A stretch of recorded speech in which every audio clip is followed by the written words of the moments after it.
ರಾಜಕೀಯದಲ್ಲಿ ಕುರ್ಚಿಯ ಗೊಂದಲ ಜಾಸ್ತಿ ಆಗ್ತಾ ಇದೆ. ಆದರೆ ಕೆಲವರು ಸೀನಿಯರ್ ಲೀಡರ್ಸ್ ಇಲ್ಲಿಯವರೆಗೆ ಮಾತಾಡಿಲ್ಲ.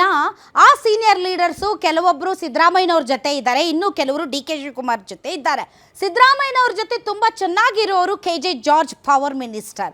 ಆದರೆ ಕೆ.ಜೆ. ಜಾರ್ಜ್ ಅವರು ಇಲ್ಲಿಯವರೆಗೆ ಈ ವಿಚಾರವಾಗಿ ತುಟಿಪಿಟ್ಟಕ್ಕೆ ಅಂದಿಲ್ಲ. ಬದಲಾಗಿ ಅವರು ಸಿದ್ದರಾಮಯ್ಯನವರ ಕೂಟದಲ್ಲಿ ಗುರುತಿಸಿಕೊಂಡಿದ್ದಾರೆ.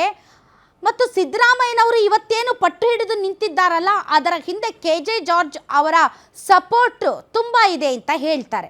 ಆ ಬೆನ್ನಲ್ಲೇ ಕೆ.ಜೆ. ಜಾರ್ಜ್ ಅವರು ಇವತ್ತು ರಿಯಾಕ್ಟ್ ಮಾಡಿದ್ದಾರೆ.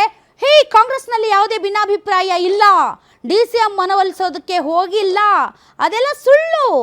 ಎ.ಐ.ಸಿ.ಸಿ ಅವರು ನನಗೆ ಯಾವುದೇ ಜವಾಬ್ದಾರಿನೂ ಕೊಟ್ಟಿಲ್ಲ, ನಾನು ಡಿ.ಕೆ.ಶಿ ಅವರೊಂದಿಗೆ ರಾಜಕೀಯ ಮಾತಾಡಿಲ್ಲ ಅಂತ ಹೇಳಿದ್ದಾರೆ.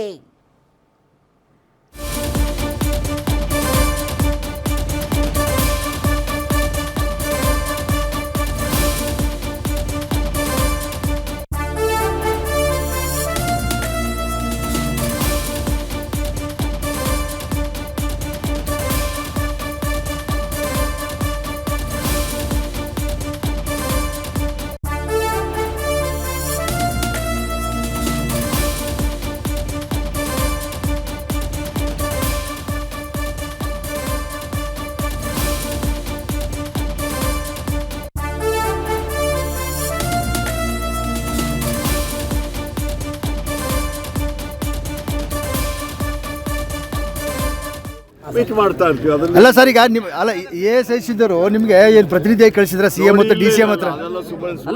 ಹಾಂ ಸರ್, ಎ.ಐ.ಸಿ.ಸಿ ಅವರು ಯಾವುದೇ ರೆಸ್ಪಾನ್ಸಿಬಿಲಿಟಿ ನನಗೆ ಕೊಡಲಿಲ್ಲ. ನಾವು ಡಿ.ಕೆ. ಶಿವಕುಮಾರ್ ಒಟ್ಟಿಗೆ ನಮ್ಮ ಸರ್ಕಾರದ ವಿಚಾರವಾಗಿ ಮಾತಾಡ್ತೀವಿ. ಬೆಂಗಳೂರು ಕಾರ್ಪೊರೇಷನ್ ಎಲೆಕ್ಷನ್ ಬರ್ತಾ ಇದೆ, ಅದ್ರ ವಿಚಾರ ಮಾತಾಡಿದ್ವಿ ಹೊರತು ಎ.ಐ.ಸಿ.ಸಿ ಅವರು ಯಾವುದೇ ವಿಚಾರ ನನಗೆ ಒಪ್ಪಿಸಲಿಲ್ಲ. ನಾನು ಅದರ ವಿಚಾರ ನನಗೆ ರೆಸ್ಪಾನ್ಸಿಬಿಲಿಟಿ. ನಿಮ್ಮ ಮನೆಗೆ ಬಂದಿದ್ರು ಅವರು, ಅದು ಏನು ವಿಷಯ? ಹೌದ್ರಿ, ನಾವು ಅವರು 40 ವರ್ಷದಿಂದ ಪರಿಚಯ ಇದೆ. ನಮ್ಮ ಪಾರ್ಟಿಯವರು ನಮ್ಮ ಮನೆಗೆ ಬರ್ತಾರೆ, ನಾವು ಅವ್ರ ಮನೆಗೆ ಹೋಗ್ತೀವಿ. ಅದ್ರಲ್ಲಿ ಏನು ವಿಚಾರ ಏನಿದೆ? ಅಲ್ಲ ಸರ್, ಅಲ್ಲ ಅಲ್ಲ ಅಲ್ಲ ಅಲ್ಲ ಪ್ರತಿನಿಧಿಯಾಗಿ ಹೋಗಿದ್ರ ಹೇಗೆ ಅಂತ ತಾವು ಸಿ.ಎಂ ಮತ್ತು ಡಿ.ಸಿ.ಎಂ ಮನೆಗೆ? ಏನಿಲ್ಲ, ಸಿ.ಎಂ ಪ್ರತಿನಿಧಿ ಇಲ್ಲ, ಎ.ಐ.ಸಿ.ಸಿ ಪ್ರತಿನಿಧಿ ಇಲ್ಲ. ನಾವು ವೈಯಕ್ತಿಕವಾಗಿ ನನ್ನ ಕೊಲೀಗು, ನಾವು ಡಿ.ಸಿ.ಎಂ ಆಗಾಗ ಮೀಟ್ ಮಾಡ್ತಾ ಇರ್ತೀವಿ. ಈಗ ನೀವೇನೋ ಒಂದು ಸುದ್ದಿ ಮಾಡ್ಲಿಕ್ಕೆ ಹೊಟ್ಟಿದ್ದೀರ ಅಷ್ಟೇ. ಅಲ್ಲ ಸರ್, ಭಾಳ ತಾಳ್ಮೆಯಿಂದ ಇರಿ ಅಂತೇಳಿ ಹೇಳಿದ್ರಿ ಡಿ.ಕೆ. ಶಿವಕುಮಾರ್. ಹೇಳಲಿಕ್ಕೆ ಸರ್ ಅದನ್ನ ಹೇಳಲಿಕ್ಕೆ ನನಗೆ ಹಾಕಿ ಕೊಟ್ಟಿದ್ದಾರೆ ಯಾರಾದರೂ? ಅವ್ರಿಗೆ ನಾನು ಹೆಂಗೆ ಹೇಳಲಿಕ್ಕೆ ಆಗ್ತದೆ? ನಾನು ಆ ಥರ ಏನು ಅಲ್ಲ ಸರ್, ಈ ಬಂಡಾಯ ಶಮನಕ್ಕೆ ಏನಾದರೂ ನೋಡಿ, ಬಂಡಾಯ ಏನೂ ಇಲ್ಲ, ಮತ್ತೆ ಶಮನ ಏನಂತೆ? 6 ಜನ ಡಿ.ಕೆ. ಶಿವಕುಮಾರ್ ಬಣದ ಶಾಸಕರು, ಉದಯ್ ಕಡಲೂರು ನೇತೃತ್ವದಲ್ಲಿ 6 ಜನ ಶಾಸಕರು ದೆಹಲಿಗೆ. ನೋಡ್ರಿ, ಎಲ್ಲ ಕಾಂಗ್ರೆಸ್ ಶಾಸಕರು ಏನಿಲ್ಲ, ಅವರೆಲ್ಲ ನಾವೆಲ್ಲ ಕಾಂಗ್ರೆಸ್ ಮೀಟ್ ಮಾಡ್ತಾರೆ.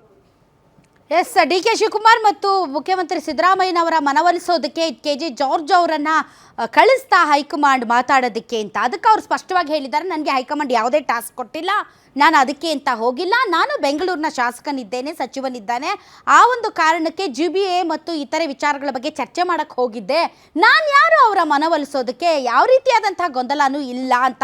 ಹಾಗೆ ನೋಡಿದ್ರೆ ಕೆ.ಜೆ. ಜಾರ್ಜ್ ಟ್ರೆಡಿಷ್ನಲಿ ಅವರು ಮುಖ್ಯಮಂತ್ರಿ ಸಿದ್ದರಾಮಯ್ಯನವರ ಜೊತೆಗೆ ಗುರುತಿಸಿಕೊಂಡವರು.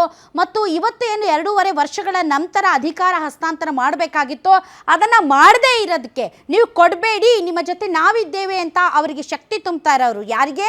ಮುಖ್ಯಮಂತ್ರಿಗಳಿಗೆ ಶಕ್ತಿ ತುಂಬ್ತಾ ಇರೋರು ಕೆ.ಜೆ. ಜಾರ್ಜ್ ಅಂತ ಹೇಳಲಾಗ್ತಾ ಇದೆ. ಬಟ್ ಇವರೆಲ್ಲರೂ ಕೂಡ ಸೀನಿಯರ್ ಪಾಲಿಟಿಷಿಯನ್ಸ್ ಇರೋದ್ರಿಂದ ರಾಜ್ಯದಲ್ಲಿ ನಡೀತಾ ಇರುವಂತಹ ವಿದ್ಯಮಾನಗಳಿಂದ ಆಡಳಿತ ಯಂತ್ರದ ಮೇಲೆ ಯಾವ ರೀತಿ ಪರಿಣಾಮ ಬೀರ್ತಾ ಇದೆ ಅನ್ನೋದು ಇವರಿಗೆ ತುಂಬ ಚೆನ್ನಾಗಿ ಗೊತ್ತಿರೋದ್ರಿಂದ ಆದಷ್ಟು ಬೇಗ ಇದು ಶಮನ ಆದರೆ ಸರಿ. ಇಲ್ಲದೇ ಇದ್ದರೆ ರಾಜ್ಯದಲ್ಲಿ ಕಾಂಗ್ರೆಸ್ ಪಾರ್ಟಿ ವಿಚಾರದಲ್ಲಿ ಈಗಾಗಲೇ ಪ್ರತಿಪಕ್ಷಗಳು ಇದರ ಲಾಭ ಪಡ್ಕೊಳ್ಳೋಕ್ಕೆ ಸಿಕ್ಕಾಪಟ್ಟೆ ಟ್ರೈ ಮಾಡ್ತಾ ಇದೆ. ಮತ್ತೊಂದು ಕಡೆ ಜನ ಹಾದಿ ಬೀದಿಯಲ್ಲಿ ಮಾತಾಡ್ತಾ ಇದ್ದಾರೆ.